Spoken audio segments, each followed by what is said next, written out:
Hello guys, कैसे हैं आप सब। आई होप आप बढ़िया होंगे, अपनी तैयारी को कंटिन्यू कर रहे होंगे। तो पीछे की अपनी जो क्लासें हुई है, पीछे जो हम टॉपिक पढ़ रहे थे सिंधु घाटी सभ्यता, उसको हम आगे कंटिन्यू करेंगे। लेकिन इससे पहले जो हमने पढ़ा है, जितनी क्लासें हमने की है, आज हम उसका थोड़ा सा रिवीजन कर लेते हैं।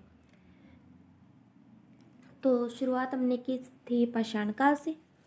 तो पाषाण काल को हमने कितने भागों में बांटा था?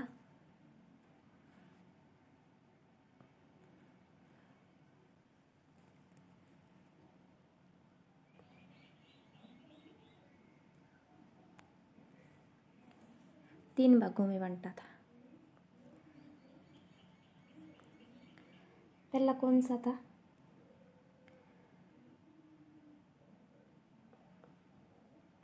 प्रागैतिहासिक काल।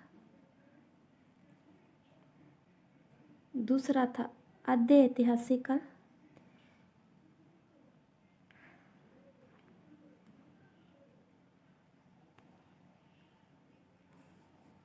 और जो तीसरा कौन सा था?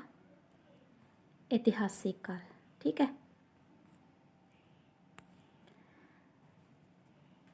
इसके बाद में हमने जो प्रागैतिहासिक काल है उसको फिर हमने तीन भागों में डिवाइड किया था। ठीक है। पहला कौन सा है? पूरा पाषाण। दूसरा है मध्य पाषाण। और तीसरा है जो नव पाषाण।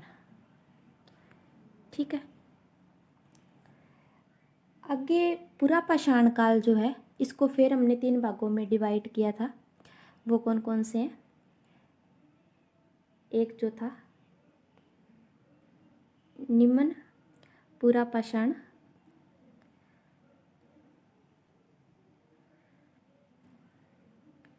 दूसरा जो था मध्य पूरा पाषाण। और जो तीसरा है वो है उच्च पूरा पाषाण। इस प्रकार से पाषाण काल का हमने विभाजन किया था। ठीक है। इसके बाद में पाषाण काल के जो हमने टॉपिक पढ़ा था वो कौन सा था हमारा? वो था ताम्र पाषाण संस्कृतियाँ। ताम्र पाषाण जो संस्कृतियाँ हैं उनको भी हमने तीन भागों में डिवाइड किया था। वो कौन कौन सी थी? तो जो ताम्र पाषाण संस्कृतियाँ हैं उनको हमने तीन भागों में डिवाइड किया था। एक तो राजस्थान में कौन कौन सी है? गणेश्वर और आहड़ संस्कृति। ठीक है। दूसरी जो हमने देखी थी मालवा को कायथा संस्कृति भी कहते हैं। और तीसरी जो हमने देखी थी वो देखी थी जोरवे यानी कि महाराष्ट्र में जो थी उनको हमने देखा था। ठीक है। उसके बाद में जो हमारा टॉपिक स्टार्ट हो गया था वो था सिंधु घाटी सभ्यता। तो आई होप आपने पीछे की क्लास से अच्छे से पढ़ ली होंगी और उनको याद कर लिया होगा। तो आज अपने टॉपिक को अपने कंटिन्यू करते हैं। जो पीछे की क्लास हुई है हम उसका भी थोड़ा सा रिवीजन कर लेते हैं। तो पीछे की क्लास में हमने थोड़ा सा सिंधु घाटी सभ्यता का इंट्रोडक्शन ही पढ़ा था।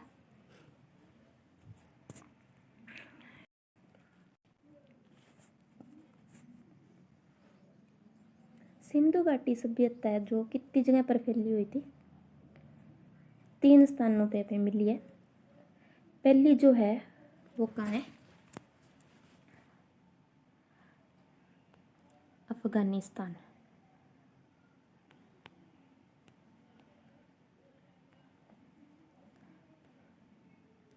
दूसरी जो है वो कहाँ है? पाकिस्तान। और जो तीसरी है वो हमारे प्यारे भारत में फैली हुई है। ठीक है। तो सबसे पहले हम देख लेते हैं जो अफगानिस्तान में स्थान है ना वो कौन कौन से हैं। तो अफगानिस्तान में कौन सा है? शोरतुगई। और दूसरा जो है वो कौन सा है? मुंडीकाक।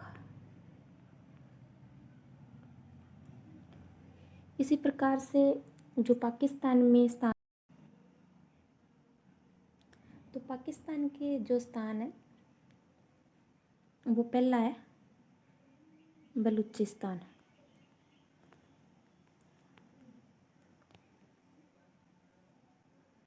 दूसरा है पंजाब, और तीसरा जो है वह सिंध। ठीक है, अब अपने देखेंगे अपने भारत में कौन कौन से स्थान है। भारत में पहला स्थान है वो है जम्मू एंड कश्मीर, दूसरा है पंजाब, तीसरा हरियाणा, चौथा पीबी, वो आ जाता है पीबी, हमने देख लिया सच्ची सॉरी, राजस्थान आरजे।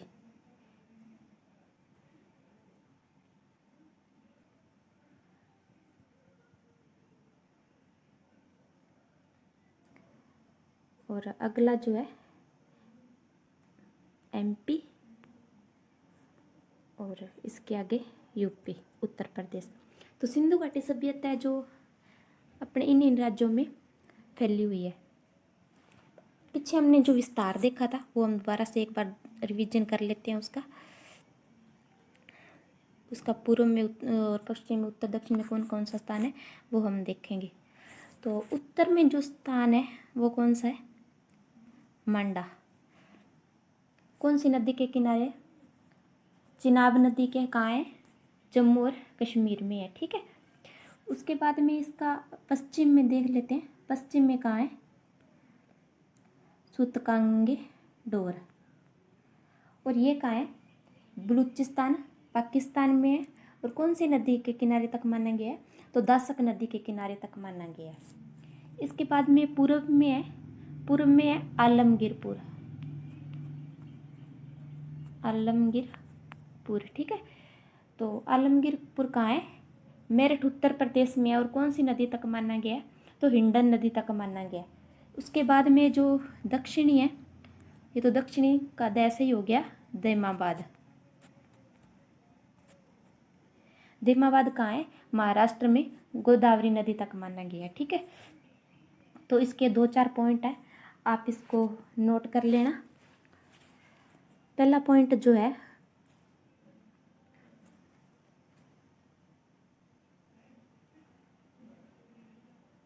सिंधु सभ्यता की जो समुद्री सीमा है ना, वो कितनी मानी गई है, वो मानी गई है 1300 किलोमीटर। इसके बाद में जो सिंधु सभ्यता की लिपि को पढ़ने का सर्वप्रथम प्रयास किया था वो किसने किया था, आई महादेवन। किसने किया था, आई महादेवन द्वारा किया गया था। जो सिंधु घाटी सभ्यता की उत्तर से दक्षिण दूरी है ना, जो ये वाली अपने मानी थी, यहाँ पे उत्तर और यहाँ पे दक्षिण, तो ये कितनी मानी गई है, 1400 किलोमीटर मानी गई है, 1400 किलोमीटर। ठीक है, इसके बाद में जो पश्चिम से पूर्व की मानी गई है वो कितनी मानी गई है, 1600 किलोमीटर मानी गई है। ठीक है,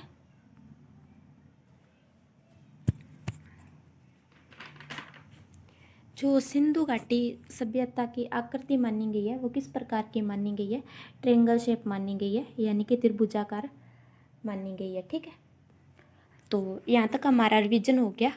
तो अब हम आगे की क्लास स्टार्ट करते हैं।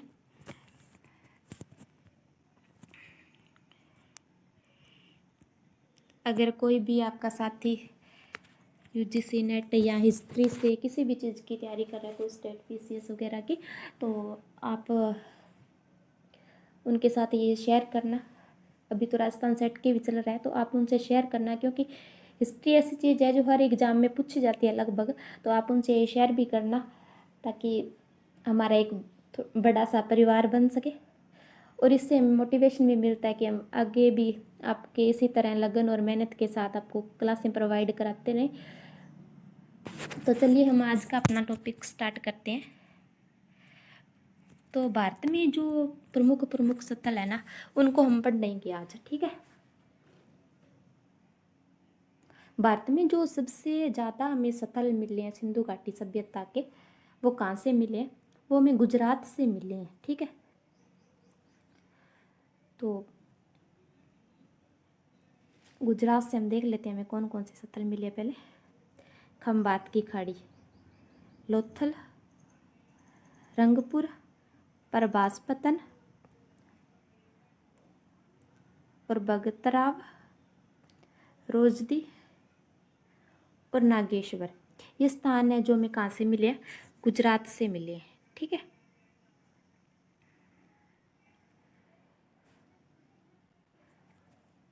कच्छ की खाड़ी, धोलावीरा, सुरकोटड़ा, देसलपुर,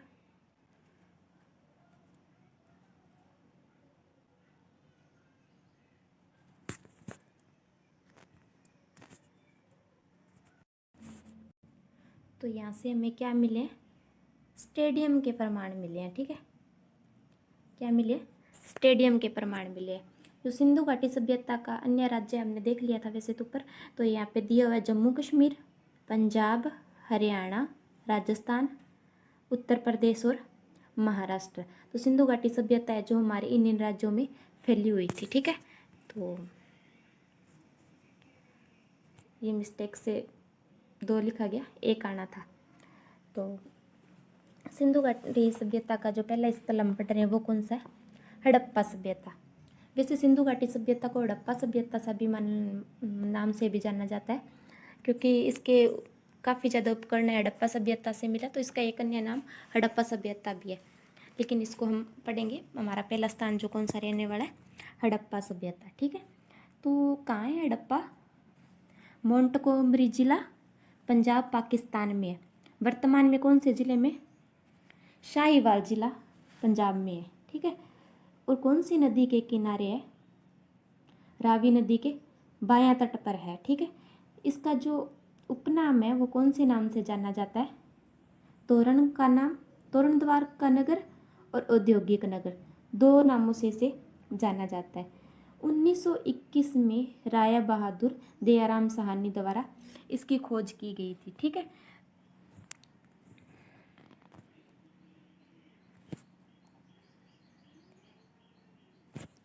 इसका उत्खनन है वो किसके द्वारा किया गया था?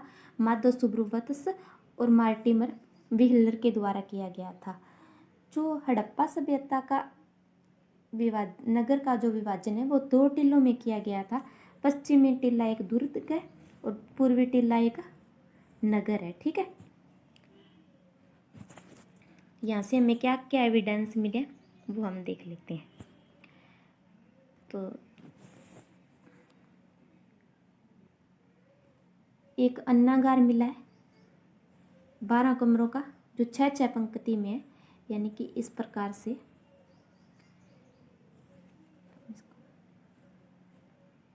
1 2 3 4 5 और 6, यानी कि इस प्रकार से 6-6 की पंक्ति में बंटा हुआ है। और टोटल कितने कमरे हैं इसमें? 12 कमरे हैं, ठीक है। यहाँ से हमें क्या मिला है? 18 वर्ताकार चबूतरे मिले हैं जो अनाज कूटने में प्रयोग किए जाते थे, ठीक है। स्नानागार और सभी घरों से शौचालय के प्रमाण मिले हैं। आज के टाइम में हमारे ऐसे बहुत सारे घर हैं या बस्तियां हैं जहाँ पे ये स्नानागार नहीं है। कहीं कहीं जाए तो हमें वॉशरूम तक नहीं मिलता है, ऐसे ऐसे घर भी हैं। लेकिन उस समय का देखो कितने ज़्यादा लोग विकसित हो चुके थे कि हर घर में स्नानागार और शौचालय में मिले हैं, ठीक है। तो अब मान सकते हैं कि एक अच्छी बस्ती रही थी जहाँ पे अच्छा खासा विकास हो गया था, जितना कि आज के टाइम में भी कहीं कहीं ऐसी हमारे बस्तियाँ भी मिल जाती हैं जो इतनी विकसित नहीं है। और यहाँ से हमें क्या मिला है? R37 कब्रिस्तान मिला है। एक R37 मिला है और एक H भी मिला है, ठीक है। एक H है वो भी कब्रिस्तान यहाँ से मिला है। और खोज किसने की थी इसकी? JM कैन्यूर द्वारा की गई थी। यहाँ से देवदार की लकड़ी से बनी काष्ठ पेटिका मिली है और कंकालों में गठिया रोग के प्रमाण मिले हैं, ठीक है। इसके साथ साथ यहाँ पे एक श्रमिक आवास भी मिला है। तांबे की भट्टियां भी हमें कहाँ से मिली है? हड़प्पा सभ्यता से, यानी हड़प्पा से मिली है। ठीक है, ये देखो लिखा भी हुआ यहाँ पे, कर्मचारियों और श्रमिकों के आवास भी मिले हैं। ये देखो, उर्वरता की देवी की मरण मूर्ति, इसके गर्भ से पौधा निकलता हुआ दिखाया गया है। लाल पत्थर की एक मानव की मूर्ति भी यहाँ से मिली है। काले पत्थर की एक नर्तक की मूर्ति मिली है। भगवान शिव का आद्य रूप तो आपने देखा ही होगा, तो वो मिली है। तो मार्शल ने इसे नटराज शिव मानना है। ठीक है, जैसे एक शिव जी की मूर्ति आती है ना, एक पैर उठाए हुए, एक नृत्य के रूप में आती है, तो वो यहाँ से मिली है। आगे हमें क्या मिला है? पित्तल की इक्का गाड़ी मिली है। 16 ताम्र भट्टियाँ मिली है। तांबे का प्रसाधन केस यानी वेनिटी बॉक्स, ये क्या होता है? जो औरतों के श्रृंगार का सामान नहीं रखती है आजकल, जिसे श्रृंगार डब्बा भी बोलते हैं अपने, तो वो एक यहाँ से मिला है। तांबे के ताबीज और कांसे का दर्पण भी मिला है। ठीक है, अगला जो स्थान हमारा है वो कौन सा है? मोहनजोदड़ो। ये कहाँ पे है? ये पाकिस्तान में है।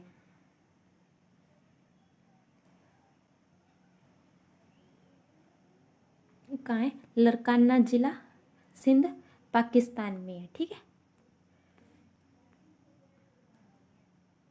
और कौन सी नदी के किनारा था? तो सिंधु नदी के किनारे बसा था। ठीक है, सिंधु नदी के भी कौन से तट पे था, ये हमसे पूछा जा सकता है। तो कौन से पे था? दायां तट पे। ठीक है, इसकी खोज किसने की थी? राखलदास बनर्जी द्वारा की गई थी। और उत्खनन किसने किया था?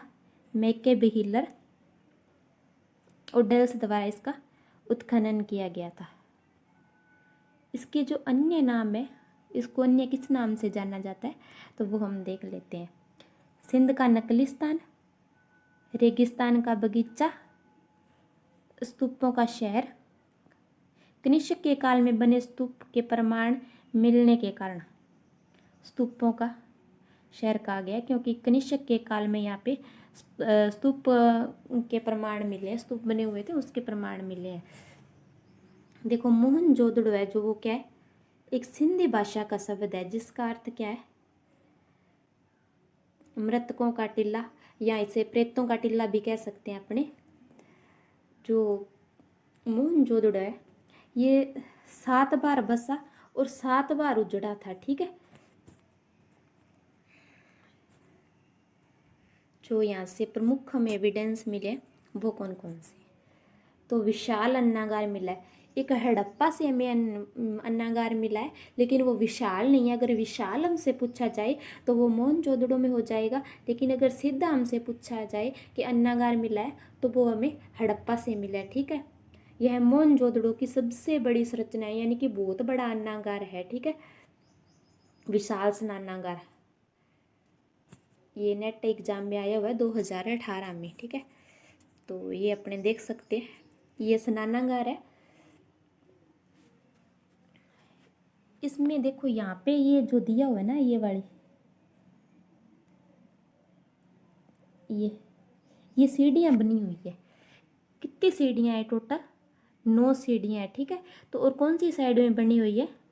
तो ये उत्तर वाली साइड में बनी हुई है। ठीक है, ये इसका पश्चिमी आ गया, और ये इधर वाला कौन सा भाग आ जाएगा? पूर्वी भाग आ जाएगा। इसी प्रकार से, जिस प्रकार से उत्तर में ये 9 सीढ़ियाँ बनी हुई है ना, इसी प्रकार से यहाँ पे भी ये 9 सीढ़ियाँ बनी हुई है। किस भाग में? दक्षिणी भाग में बनी हुई है। यहाँ पे देख सकते हैं, ये यहाँ पे दिया हुआ है, देखो।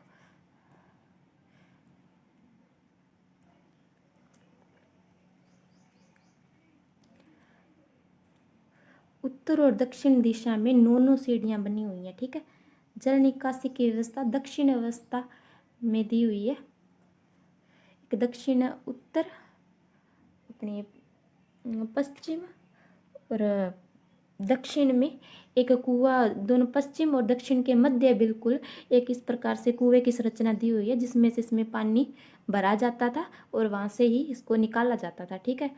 मार्शल ने इसे तत्कालीन विश्व का आश्चर्यजनक निर्माण का है, क्योंकि उस समय के अंदर इतना बड़ा स्नानागार बनाया गया। तो एक आश्चर्य की बात है। आज के टाइम में भी हमारे बहुत छोटे छोटे बनाए जाते हैं।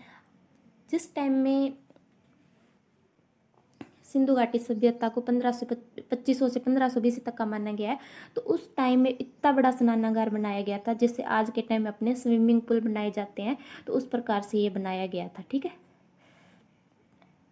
अगला डीडी कौशाम्बी ने इसकी तुलना पुष्कर यानी कि कमल तालाब से की है। यह विश्व में वाटर प्रूफिंग का पहला उदाहरण है, क्योंकि आज के टाइम में तो बहुत सारे बनाए गए वाटर प्रूफ, अपने नहाने वगैरह जाते हैं कहीं तो वो कितने सारे बनाए गए हैं, लेकिन उस समय के अंदर ये इतना बड़ा स्नानागार बनाना एक आश्चर्य की बात है। ठीक है।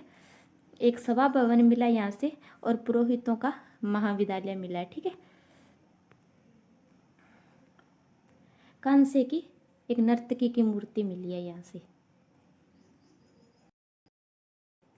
ये देखो नर्तकी की मूर्ति मिली है, एक नृत्य की मुद्रा में है। इसके गले में देखो कुछ डाला हुआ है और इसने चूड़ियाँ, देखो ये वाली चूड़ियाँ है ना, जो ये देखो जो इसने हाथ में पहन रखी है वो कहाँ तक, बिल्कुल ऊपर तक पहन रखी है। ठीक है। और ये नृत्य की मुद्रा में खड़ी है, एक हाथ इसने अपने कमर पे लगा रखा है, तो नृत्य की मुद्रा में खड़ी है, इसलिए क्या कहा जाता है, इसे नर्तकी की मूर्ति कहा जाता है। ठीक है।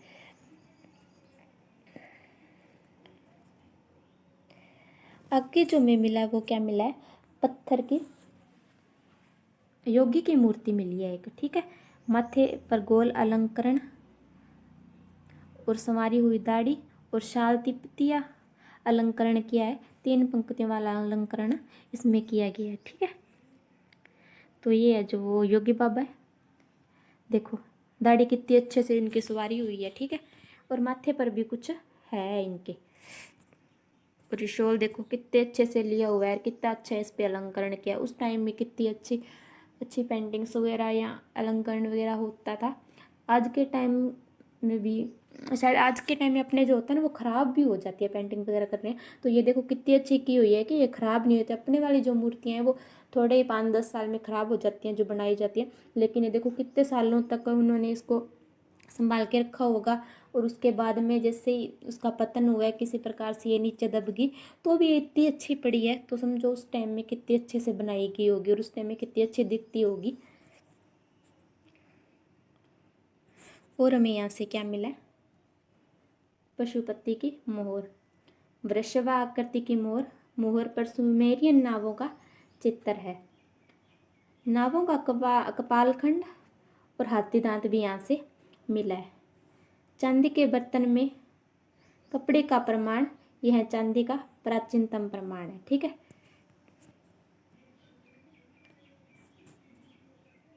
ये देखो विशेष नोट है, सर्वाधिक मोहरें मोहनजोदड़ो से मिली हैं, जबकि सर्वाधिक अभिलेख युक्त जो मोहरें हैं वो कहाँ से मिली है, हड़प्पा से मिली है। देखो एग्जाम में अपने जो स्टेटमेंट दिए जाते हैं ना वो इसी प्रकार से दिए जाते हैं ताकि हमें गुमराह किया जा सके। अब पूछा जो प्रश्न देगा उसमें वो कह सकता है कि सबसे ज़्यादा चांदी की मोहरें कहाँ से मिली हैं और सबसे ज़्यादा जो अभिलेख युक्त मोहरें हैं वो कहाँ से मिली हैं, तो अपने कन्फ्यूज हो जाते हैं इसमें, तो अपने थोड़ा सा ध्यान देने की वाली बात है। स्टुअर्ट पिगट के अनुसार हड़प्पा व मोहनजोदड़ो सिंधु सभ्यता की जुड़मा राजधानियाँ थी। तो ये एक अच्छा स्टेटमेंट है, पूछा भी जा सकता है हमसे भी, किसके अनुसार है हड़प्पा और मोहनजोदड़ो सिंधु सभ्यता की जुड़मा राजधानियाँ थी। इसी प्रकार से जो दशरथ शर्मा अपने इतिहासकारों में उन्होंने क्या कहा है कि मोहनजोदड़ो और हड़प्पा के अलावा कालीबंगा है जो सिंधु सभ्यता की कौन सी राजधानी है, वो तीसरी राजधानी मानी गई है। ठीक है। अगला जो स्थल है वो कौन सा है, चहुंदड़ो। चहुंदड़ो कहाँ है, सिंध पाकिस्तान में है। इसकी जो खोज है वो किसने की थी, इसकी जो खोज की थी NG मजूमदार, और इसका जो उत्खनन है वो किसने किया था, अर्नेस्ट मैके ने, देखो खोज का मतलब वो होता है किसी चीज़ का पता लगाना, और उत्खनन का मतलब होता है उसकी खुदाई करना, ठीक है। विशेषता आगे क्या है, यहाँ पर सिर्फ एक ही टीला मिला है, अतः यहाँ दुर्ग किलाबंदी का अभाव है, यह एक औद्योगिक नगर रहा होगा। जिस प्रकार से हमने पीछे देखा है अलग अलग था, एक तो दुर्ग टीला मिला है और एक नगरीय टीला मिला है, लेकिन इसके में जो अपने क्या मिला है, सिर्फ एक दुर्ग टीले का तो अभाव है, एक औद्योगिक नगरी है, ठीक है। यहाँ से क्या क्या साक्ष्य मिले हमें वो देख लेते हैं।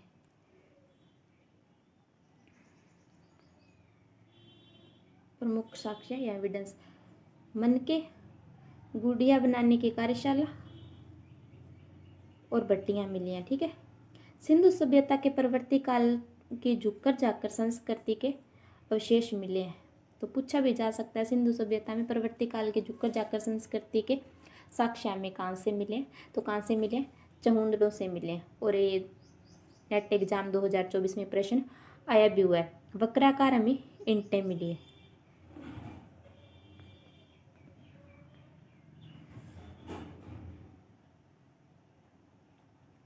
और हमें यहाँ से क्या मिला है, बैलगाड़ी व इक्का गाड़ी के मॉडल मिले, सौंदर्य प्रसाधन की जो इकाइयाँ होती है, लिपस्टिक, काजल, पाउडर वगैरह, तो ये यहाँ से मिली है। तो कालीबंगा है जो हम अपने अगले चैप्टर में, मतलब कि अपने अगले लेक्चर में इसको करेंगे। तो तब तक आप इसके अच्छे से नोट्स भी बना लेना और इसका रिवीजन भी कर लेना। अगर आपके कोई फ्रेंड्स वगैरह तैयारी कर रहे हैं तो आप उनके साथ इनको शेयर ज़रूर करना, क्योंकि आपका शेयर ही हमारे लिए एक मोटिवेशन है। तो मिलते हैं अगली क्लास में, तब तक के लिए आप इसके अच्छे से नोट्स बनाना और इसको याद भी कर लेना। Thank you.